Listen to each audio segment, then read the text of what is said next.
Welcome to The Explainer. I'm your host, and today, think of me as your personal, expert HR study assistant. If you're gearing up for your HR certification, you are in the exact right place.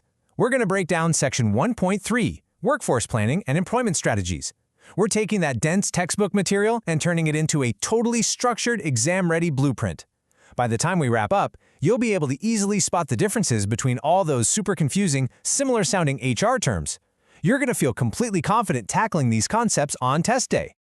Okay, let's dive right into this syllabus. We'll be covering 1. The workforce planning process, 2. Mastering the job analysis, 3. Recruitment and selection basics, 4. Traditional versus flexible staffing, 5. Contracts and records, and we'll wrap up with 6. A final exam review.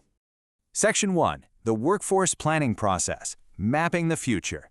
Let's start with the big picture, okay? To pass your exam, you really need to nail down the formal definition of workforce planning. It's the assessment of the type of work organizations are actually going to do in the future, and exactly how that work will be performed. Listen, this isn't just about, throwing up a job posting because somebody quit. No way.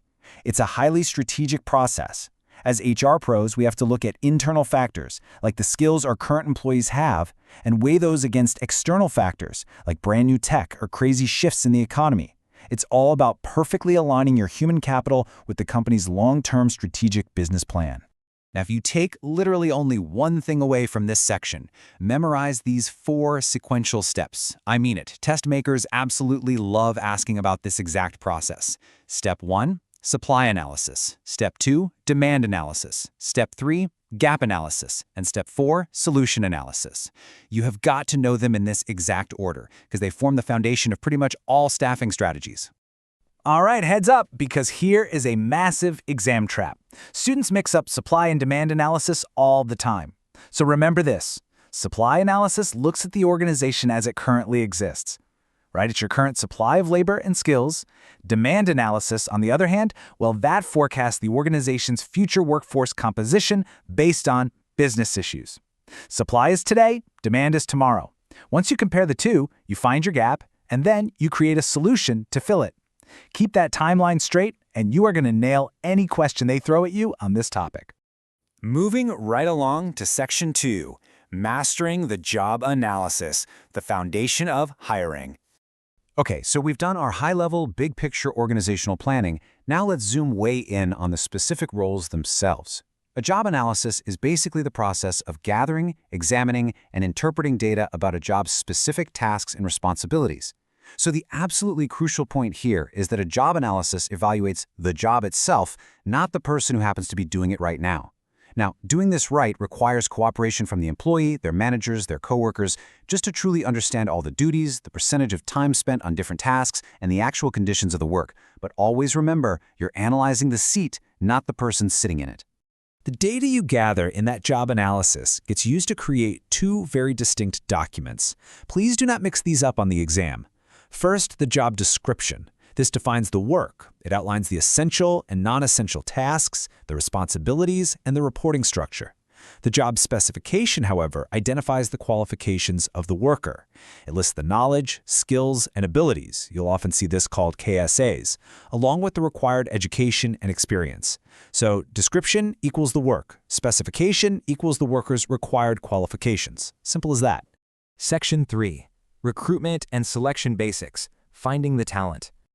So, we know what the future of the company looks like, and we know exactly what our specific jobs require. Now we actually have to go out and find the talent. In casual conversation, it's super easy to use recruitment and selection interchangeably, right? But for HR administration, they are 2 totally distinct chronological phases. Recruitment is the process of attracting and screening qualified people. Think of it like casting a really wide net into the talent pool. Selection is what happens next. It's the process of actually hiring the single most suitable candidate from that pool. Recruitment gathers all your options. Selection is making that final choice. Section 4. Traditional versus flexible staffing, building the workforce. Once you're ready to hire, you've got to decide how you're bringing that person on board. Because let's face it, in today's labor market, a standard 40-hour work week is definitely not the only way to staff a department. Let's look at the traditional staffing matrix. You've got your full-time employees working an ongoing full work week and part-time employees working less than that regular schedule. But I want you to pay really special attention to the independent contractor. These are self-employed individuals hired on a contract basis for specialized services. For the exam, remember that independent contractors are defined by their high degree of independence, judgment, and skill. They are not traditional employees. And misclassifying them, yeah, that can lead to some massive legal trouble. Let's flip over to alternative staffing. I highly suggest taking a mental snapshot of this. Flexible staffing gives organizations incredibly specific, highly cost-effective solutions for their short-term needs.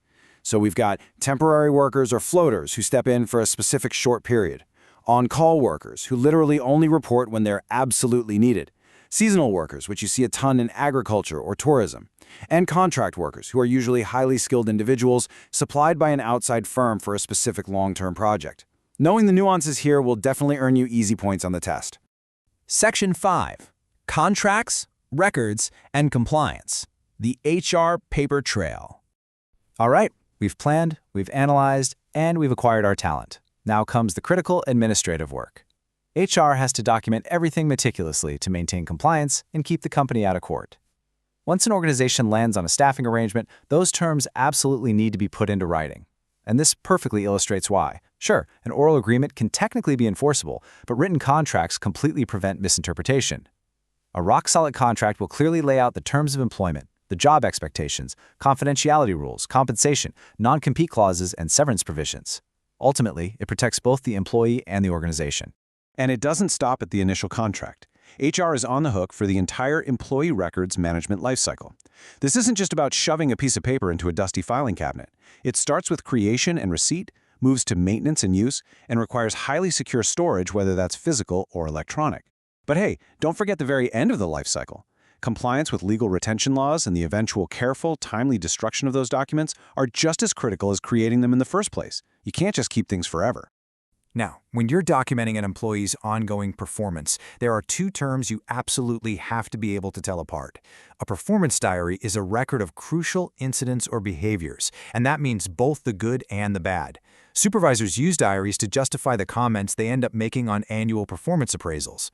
A log, on the other hand, is really just documentation of repetitive, objective tasks. Think of a log like tracking the number of hours worked or the exact number of units a worker produced on an assembly line. Just remember, diaries are for behavior, logs are for repetitive metrics. Section 6. Final Exam Review. Test your knowledge. Okay, you have absorbed a ton of crucial information today. Let's shift our energy into pop quiz mode. I'm going to pull actual practice questions based directly on the material we just covered. Let's actively recall this stuff to really lock it in. Practice question 1. What is the third step in the workforce planning process? Take a second. Think back to that 4-step sequence we talked about earlier. Got it locked in? The answer is gap analysis. Remember that exact sequence. Step 1 is supply analysis. Step 2 is demand analysis. Step 3 is comparing those two for your gap analysis. And finally, Step 4 is your solution analysis. All right, let's try one more. Practice question 2. What is the exact purpose of a demand analysis? Take a quick moment and try to separate the concept of demand from the concept of supply in your head. The answer is to forecast the organization's future workforce composition, right? If the question asked for the current state, that would be your supply analysis. But demand is all about looking forward into the future needs of the business based on those big strategic goals. You did fantastic. We've covered the workforce planning process, mastered job analyses, explored a bunch of diverse staffing options, and secured that all-important paper trail. So I want to leave you with this. Are you ready to apply these workforce strategies to build the organization of the future? You now have the blueprint to not just pass your certification exam, but to truly understand how strategic HR drives real business success. Thanks for learning with me today on this explainer, and absolutely best of luck on your exam.